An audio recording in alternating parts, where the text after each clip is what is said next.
12 and a half miles. I used to not be able to get through cutting my lawn without coming in and getting Gatorade and sugar. And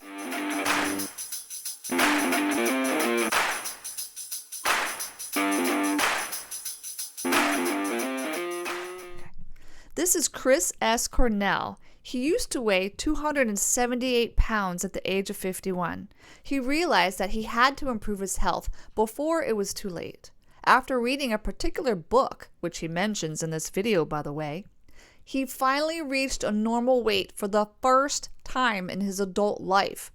Now, just shy of 60, he's maintained an 80-pound weight loss for the past 4.5 years.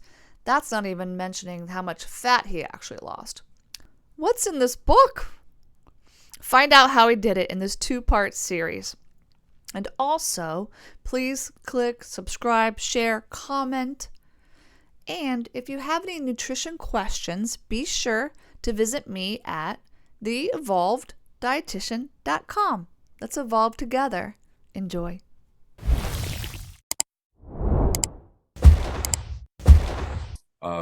Quite a number of years ago, I guess in 2015, I was 278 pounds.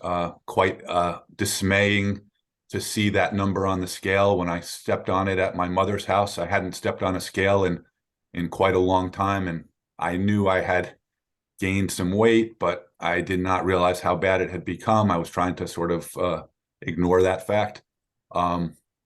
And as I realized that I could actually get to 300 if I kept going at the weight I was going, I realized I had to do something about it. And I had tried for on and off for decades to get to where I felt good about myself. And I should mention that I wasn't always super overweight. When I was in high school, actually, I wasn't really probably overweight on the charts. I didn't have, I had very little muscle. I was kind of skinny in my upper body, and that sort of always bothered me. I wasn't very athletic or strong. But as I got older and more sedentary and wasn't paying attention to what I ate, I gained a lot of weight. And so I had my ups and downs. And over the years, I had tried different ways of losing weight. Most often, the way that we continue to hear about from from established mainstream nutrition, and that's move more and eat less. And so, I tried to go out and run, which was difficult when you're overweight and also difficult when you're not in shape. And so, I'd be running 3 miles, and the whole time I'd be not enjoying myself, and I'd be thinking about how much food I was earning that I could eat when I got back. And that obviously never worked. I did lose weight on numerous occasions through calorie restriction, 10, 20, 30 pounds. And one time I actually lost a little over 50 pounds through white knuckle calorie restriction. That was probably about 12 or 13 years ago. And unfortunately, not only was it not sustainable, but I also lost a lot of muscle. I was cold, frequently, miserable, and weak. So, that wasn't good. I experimented with plant-based diets. I experimented with something not completely vegan, but I guess more like I would eat plant-based, vegetarian, or pescatarian. And at one point, not that long before I finally found a low-carb way of eating, I was treated for a severe B12 deficiency. And the doctor said that it was extremely low, and it was causing me a lot of problems. I really thought there was something severely wrong with my health, and I was almost afraid to go in and get looked at. I thought there was something really dire, and it turned out that some B12 injections for 6 months, everything got back to normal. And then when I started eating the right foods, I haven't had a problem with that ever since. But it was in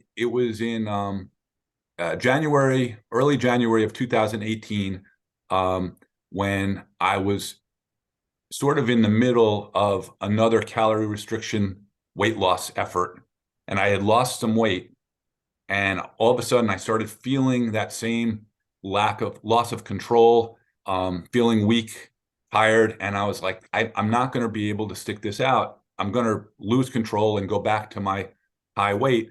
And before giving up, I reached out to a friend on Twitter, and I sent him a direct message, and I asked if he could. I knew he knew some things about weight loss. He's a physician, and he has a practice where I know he gives out advice, and he told me to take a look at the book by Gary Taubes, Why We Get Fat. And I started reading that on the weekend of January 14th, 2018. My birthday, by the way. Sorry. That's your birthday? Good day. Good day. That's my daughter's birthday. Oh. And we were going out to eat at a Mexican restaurant that night. And that was right the same weekend that I read the book. And my first low carb effort at a meal was at a Mexican restaurant, and I didn't eat the chips, and I didn't eat the tortillas, and I had mostly chicken and cheese and some beans. And that was my first effort. And I was like, all right, this isn't so bad. And within 2 weeks, I started seeing some positive results. I certainly wasn't gaining weight. I lost a couple of pounds, maybe 2. And I also noticed I wasn't struggling to do it. And I honestly never looked back. I made a lot of adjustments, and I've done trial and error ever since, experimenting with the actual number of carbs per day, experimenting with the number of grams of protein per day, which I found to be very important and key to my sustained efforts.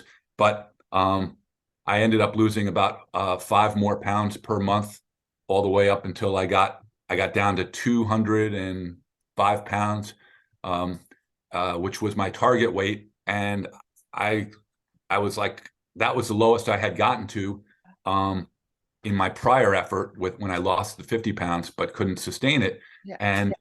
And I was like, holy cow, I feel great. And I kept on going. I went down to I think I've in that vicinity, I got down to 295, 293 at different times. 195, you mean? Yeah, sorry, 195. And so but the most remarkable thing was that I had complete control, and I have ever since. Like right now, this morning I got on the scale, it was 202, but there's never any anxiety anymore, because and I've gotten up as high as 213. For me now, it's as simple as tweaking the actual number of carbs that I'm eating in a day, and I can control my. And I'm also aware of the fact that my weight fluctuates with water and with muscle, because I do a lot of lifting. So I've gone all in on my resistance training, which I've learned from people like Dr. Ben Bokikio, Ted Naiman, a whole lot of people. I've become a runner, not a great one, but I started off with a 5K. My wife and I did. Got a little bit of help from Brady Homer, who's working on his PhD in physiology, exercise physiology, I think. He gave me some tips for the 5K. The next summer, my wife and I signed up for a half marathon. Got some more tips from Brady. Got some tips from Zach Bitter, who is the former world record holder in the 100-mile run. We ran the half marathon, and after the half marathon, my wife said, "What do you think about running a marathon?" So we ran the Los Angeles Marathon in March, just this past March, and it's thank you. So it's just one thing leads to another, and you realize that so many people are leaving so much of their potential on the table, and I think a lot about longevity, which is important to me, but quality of life is probably more important, um, because I mean, nobody wants to be miserable, and poor health can cause a lot of misery. So if you can figure out a way to get yourself in a state of fitness and health where you can enjoy life, you probably are going to live longer. But even if you don't, you are certainly going to have a more enjoyable life. Amen to that. There's so much to unpack there, so many lovely tidbits I want to learn more about. You mentioned that you've been maybe 30 or 40 years that you had tried to lose weight, but you were not obese when you were young. So did it hit around college years that you had a little extra weight? Well, I always probably had, like by the time I was like, I always had some body fat that I didn't like. I didn't love my physique, um, because I didn't have a lot of muscle mass. There was some, uh, I didn't look the way I wanted to, um, and I honestly didn't understand, what it took to build muscle. It does take some time and some effort, and you've got to be willing to put up with, some discomfort. Um, but I've learned how to enjoy that. As far as when the obesity, when the overweight really started sinking in, shortly after college, I got a job where I was sitting at a desk, and it was really like 6 months. Oh, wow. um I went from, I put on some weight. I'm 6'3". I probably had like 36-inch waist when I was in by the end of college, which was bigger than I wished, but it was up around 40 by the time, a year had gone by. So I realized, oh, this is not good. And I had my ups and downs. There were periods of a year where I'd go to the gym a lot and work out a lot, and that would help. Certainly putting on muscle, I would recomp a little bit, but then I'd have, I worked out when I was first married. My wife and I would go to the gym before we had kids, but when we started having kids, going to the gym was just It all not going goes to happen. So yeah, I mean, I was kind of flabby for a lot of the years, and then I would have the periods where I would really start adding on the weight, and I guess in my late 40s, it started kind of spiraling a little bit. Yeah. And knowing a little bit, I expect that you know about insulin resistance and things like that. When do you think it really hit? A lot of times the accumulated lifestyle impact that we experience, it usually hits in the 40s. Do you think it was the 40s, or that maybe you had signs and symptoms way before that? Well, I mean, I was kind of fortunate from a health standpoint. As overweight as I got, 278 pounds, I I probably did fall into the pre-diabetes range, but probably it was probably not all that severe. And Because you were and able to gain the fat that protects you, right? yeah, so I think, and based on where my insulin sensitivity is now, which is really excellent, it's very, very, my there's no insulin resistance at this point. I'm a uh, I'm extremely healthy from that standpoint. So I'm suspecting that genetically I was probably, lucky that I wasn't in a worse, considering how poorly I treated myself and how much sugar I ate. I was fortunate, but I also know, you know, that it does add up over the years, and nobody is immune. Yeah. And my diet was you know, it was poor for a lot of the time. And one thing that people always say, like, no one follows the guidelines, as in somehow a defense of the guidelines.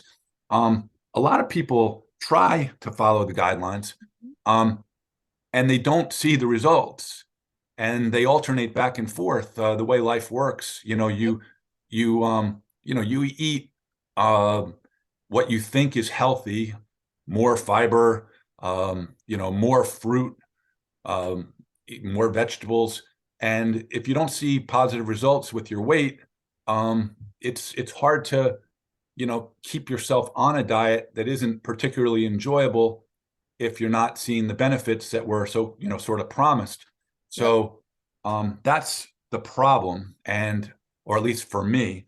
And I have nothing against fruit personally, and nor do I have anything against fiber, except there are foods like grains which turns out don't really help me. Yep. Um, and I'll point out now that when I also suffered from a breathing problem from age 12 until about 2 months after I started the low carb diet. Um, it wasn't it was nothing that any doctor was able to treat me for. It was like shortness of breath, chronic yawning, trying to get more oxygen, and it interfered with my physical efforts like running. It interfered with a lot of my day to day. I think it was also related. It was exacerbated by stress, allergies, and poor sleep. Um, and it basically completely disappeared in the weeks following going low carb, and it Really? hasn't returned. Like Wow. maybe, I actually probably didn't even, it was something that it had bothered me, but it would go in cycles, but it would never be absent for an entire month. I mean, so I probably thought that it was just like temporarily taking a hiatus, and then it just never came back. It did not disappear the time that I lost 50 pounds doing calorie restriction. So anybody that says, well, it was just the weight loss. And besides, I had it throughout my teen years when I wasn't overweight. So I don't think it was an issue of purely body fat or weight. So that was another benefit of going low carb, is getting rid of that breathing problem. And Congrats.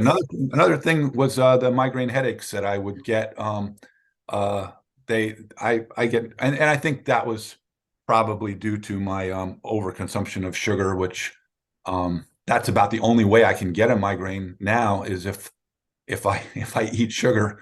Um, so Nice. I try to stay away from it. I've literally done a couple of tests with a continuous glucose monitor and put myself through some things that I maybe shouldn't have. Like, I mean, some really bad stuff. I don't eat a whole lot of it anymore, um, but very occasionally, if I'm in social situations, um, I've learned how to have small portions of things to be social, and I've learned some tricks to, people talk about the addictive qualities of sugar. I am a believer in the addictive qualities of sugar, but I've learned that if I, eat enough of foods that have satiating qualities, high protein, and if I'm really careful, I can have a small amount of something and not have it sidetrack me. Plus, I have a little policy where every day I wake up, it's a new day. It's pretty easy to start over if you fall off on a day. And I don't think I've had two bad days in a row in 5 years. So it's like you can only do so much damage in one day. I mean, you can do some damage, but it's not going to sidetrack you too much if you get back on the right path. At least Yeah. that's been my It does experience. depend on the person, but I'm the Yeah. same way. But I wouldn't say that's the same for everybody, but there's so many variables, right? So Yep. you wake up in the morning. What's the first thing? When do you even wake up in the morning? Are you an early bird? Usually I wake up at around 6:15, 6:30. And I'm usually up. If it's a weekend, I might indulge and sleep a little later, especially if I didn't go to bed early the night before. I try to get 8 hours if I can. I don't always Nice. succeed, but there are days when I can string together three or so 8 hour days in a row, and Nice. if I keep the other days from getting, like it's usually work related if I'm working late. But if I can keep 6.5 as absolute minimum and make 8 as often as I can, I'm usually doing pretty well. I'm gonna ask things like that, but I really want to get into the food as well, like what you actually do eat. And I want to preface it with this though. I met you what back in personally, I think I saw you before this, maybe last year's Boca, but I met you in San Diego. Okay, It so seemed like longer ago, right? yep. And I was like, God, I need to find out what that guy does for his shoulders. I'm very shoulder envious of you. I mean, and your biceps, you were jacked. I didn't know who you were. I just saw you walking around with the camera at low carb San Diego. And I was like, I have to ask that guy what he does for his arms because I call myself muscle resistant right here. But we'll get to that. Then I met you at dinner, you and your beautiful wife, and I finally found out who you actually were. I didn't realize I was already communicating with you on Twitter. I remember saying, "Oh, you're the funny guy," and your wife was like, "Oh boy." And so that was great, and I realized I was able to put two and two together finally. So I'm so excited to finally really ask you, what do you eat exactly? Or what do you Um, yeah, I can summarize that pretty quickly. And I've done a lot of trial and error. Yeah. Um, I I guess I'll start off by saying I've developed a set of nutrition rules for myself. And I realize after doing more reading over the last year or so that for some people, rules are problematic in the diet world. Um, for one, I don't actually view them as rigid rules. That just happens to be the name that is on this business card sized piece of paper the that I guideline? it's exactly. And it's it for me, it's an accountability tool. It doesn't mean that I follow them to the letter every day, but at the end of a week, I can assess how close I was to those guidelines, and I can assess the results that I've seen, or at the end of a month or 6 months. And there's got to be a reason why I'm either achieving my goals or maintaining my goals, or why I'm failing. And for me, I've basically got it down to this. It's like either I'm not following my rules or my guidelines, or the guidelines aren't working. They're wrong. So it's one of those two things. So I didn't lose weight by fasting. I ended up fasting because my diet worked so well that I wasn't hungry in the morning.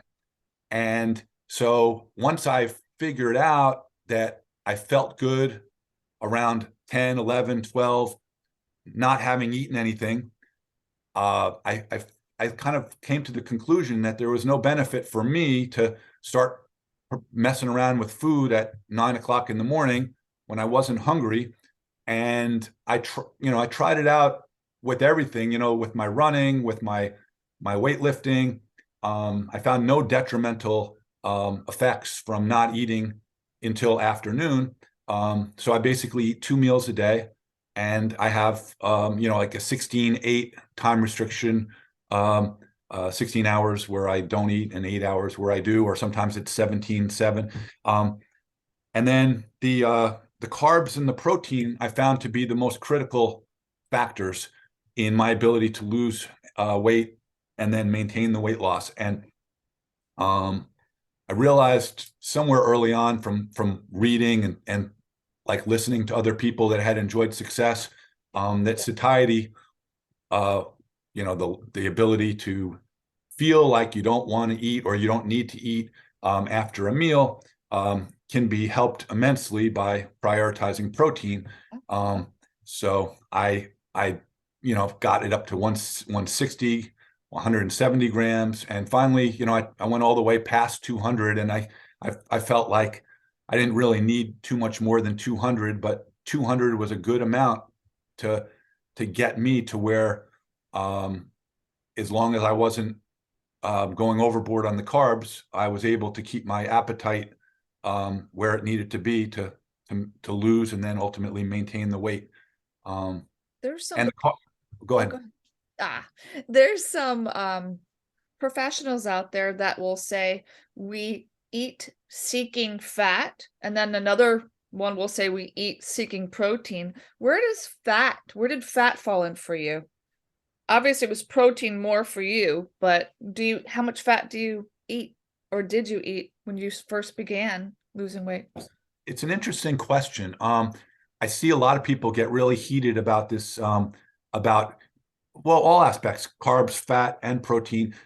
For me, I always had struggle with carbs and sugar, refined carbs. That was what always drew me to eat. And a lot of people will counter that and say, no one eats just sugar, no one eats just carbs. I No, say I that's know not correct. Um, a there lot of are people people that do. Yeah. I can tell that there are people that are more attracted to fat than I am, for sure, just because of the responses I get. So that's important to realize that there are differences between different people. For Yeah. me, I've never been drawn towards fats. I, I see people talking about putting butter in their coffee or even like putting butter on their steak, and it doesn't bother me. And if somebody had put butter on my steak, I would probably eat it and enjoy it just as much. But I honestly never put butter on my steak. Um, I've never drenched my food with extra fat just because. I mean, I'll put a pat of butter on on something. And if I occasionally I'll eat a baked potato, Yeah. put a little bit of butter on it, but I'm not drawn towards fats, which I think works to my advantage. And that's why the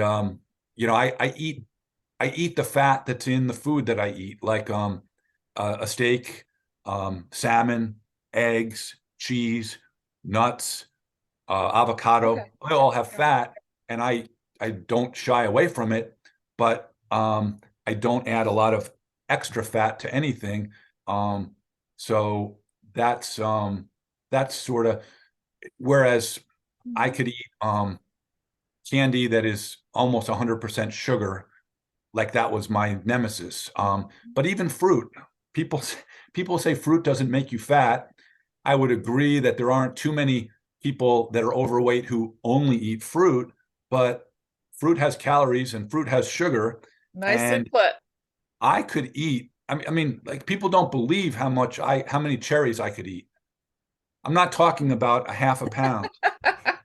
I'm talking enough to give just ridiculous amount of and raisins. I there were times when I was on a diet and I would start off thinking, okay, well, I'll just have some raisins. They're healthy, and I would eat a very unhealthy amount of raisins. Now, I shouldn't have done that, but it's a lot of sugar. Sugar has calories, and sugar raises your blood glucose, and sugar does all sorts of things, and it doesn't really matter to your body whether it's raisin or candy, in my opinion. So that's I kind of I stick to my rules, um, and I'm constantly evaluating them, looking for people that have some creative insights that can make them better. The longer I go, the fewer changes that I seem to make. Like I don't, I'm always open. Like I actually, when I hear people saying that I'm somehow um, leaving something on the table, so to speak, by not eating breakfast. I've experimented with eating breakfast even in the last year. I see no benefit. I see some detriment to myself as far as my life, the way it goes. And I've just opted, like it's not like I'm being stubborn. I just find it works better for me to do what I'm doing. But What um, happens to you when you eat breakfast? Is it more like a focus thing, a gain weight thing, or what? well, now if I say I eat a breakfast at 9 in the morning, um, well, what am I going to do? Am I going to eat a smaller lunch, or am I going to skip lunch to compensate? Or like, I kind of like the way it feels to eat a big lunch and a big dinner. Relatively speaking, I mean, they're healthy, and I'm not over consuming energy. But if I eat a regular sized breakfast, then I'm going to guess that I'm going to gain weight if I don't make a compensation somewhere else. So what's the benefit? And also, the I am a believer in some benefits from fasting. I think that I get an energy boost at 10 o'clock, 11 o'clock in the morning, when I would expect, um, based on the way I used to feel when I ate a standard American diet, if I'd go too long without food, I'd crash and I'd feel like there was this intense craving for just something, anything, even a glass of Pepsi Cola or something like that. Now, after I get to like late in the morning, I get this surge of energy. I don't know if it's ketones or what, but it's a good feeling, and it's one that repeats itself nearly every day. So why would I want to mess with that? Yeah. You mentioned the fruit thing. Also, yeah, some people can really overeat nature's candy. And that's not the only worry there. Well, there's a few of them, but a big one is just the fructose can make you a forager for more food, not even just more fruit. Like I like how you said it. I don't know if you did it intentionally, but you said if I don't know many people that just eat fruit who are overweight or something like that. But it's true.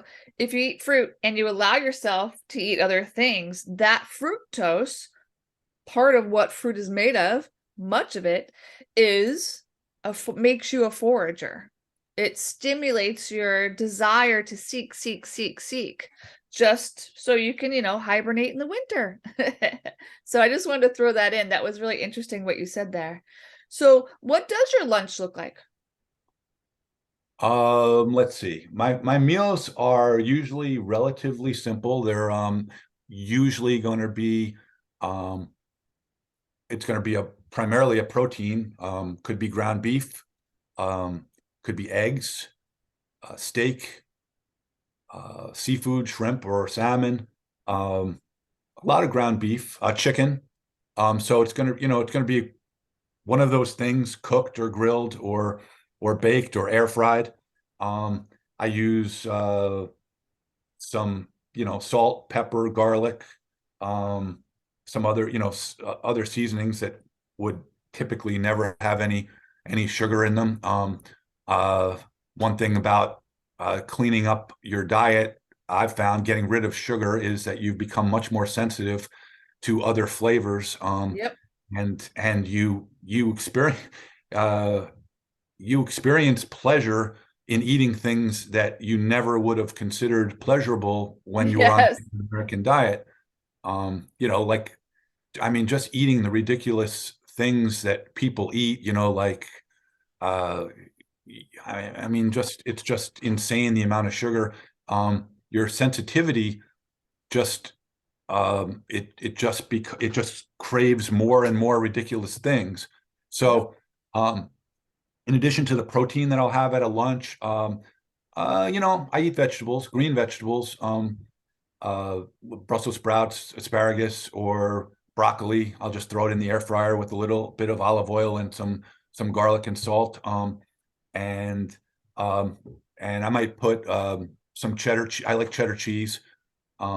And then another thing that I can always use to hit my protein target and have an appealing meal would be plain Greek yogurt with berries. Um, Although I usually have that after my dinner. Um, I really like that. It's almost like a dessert for me. It is a dessert, but very low carb. And I've gotten to the point where I mean, I really enjoy those meals. I have a lot of, I use, the spices I use, are pretty simple. I have spicy brown mustard on things, or, hot sauce. I long ago abandoned, ketchup, or other, condiments with sugar in them. Um, and, um, and Nice. then, I end up, I don't mind repeating meals, but there's enough variety. I mean, it can have, scrambled eggs or fried eggs. Can It's amazing how many ways you can make an egg and it tastes different. It's so weird, isn't it? Yep. And and I've also learned how to, I mean, appreciate food without it being a dopamine rush. Mhm. Um, and You don't use and it for coping. yeah, That it's that makes me curious about your ability when you first were losing weight in a lower carb way. Do you think it was getting adequate protein and just lowering your carbs that made you cope with having different foods? Like, did you do anything mentally different? um early on, I think I got the message. I think it was from Tobbs, although I was reading other people, and listening to podcasts pretty quickly after I got involved. That book was the catalyst. So I can't remember exactly where I got the message, but it probably came from a lot of places.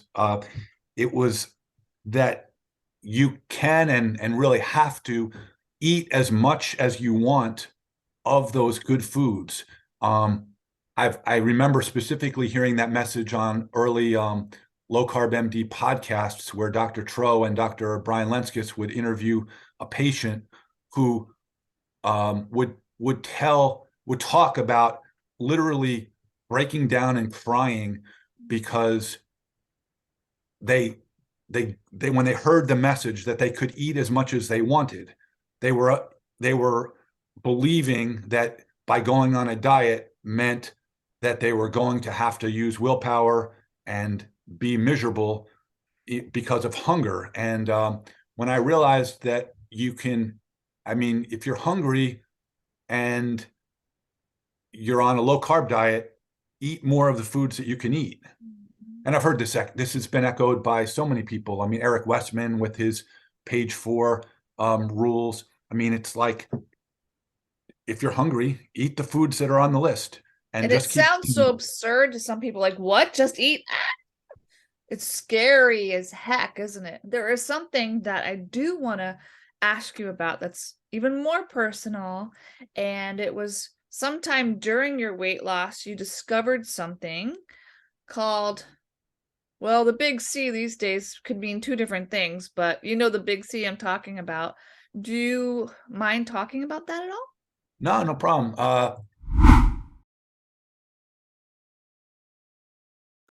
Poor health can cause a lot of misery.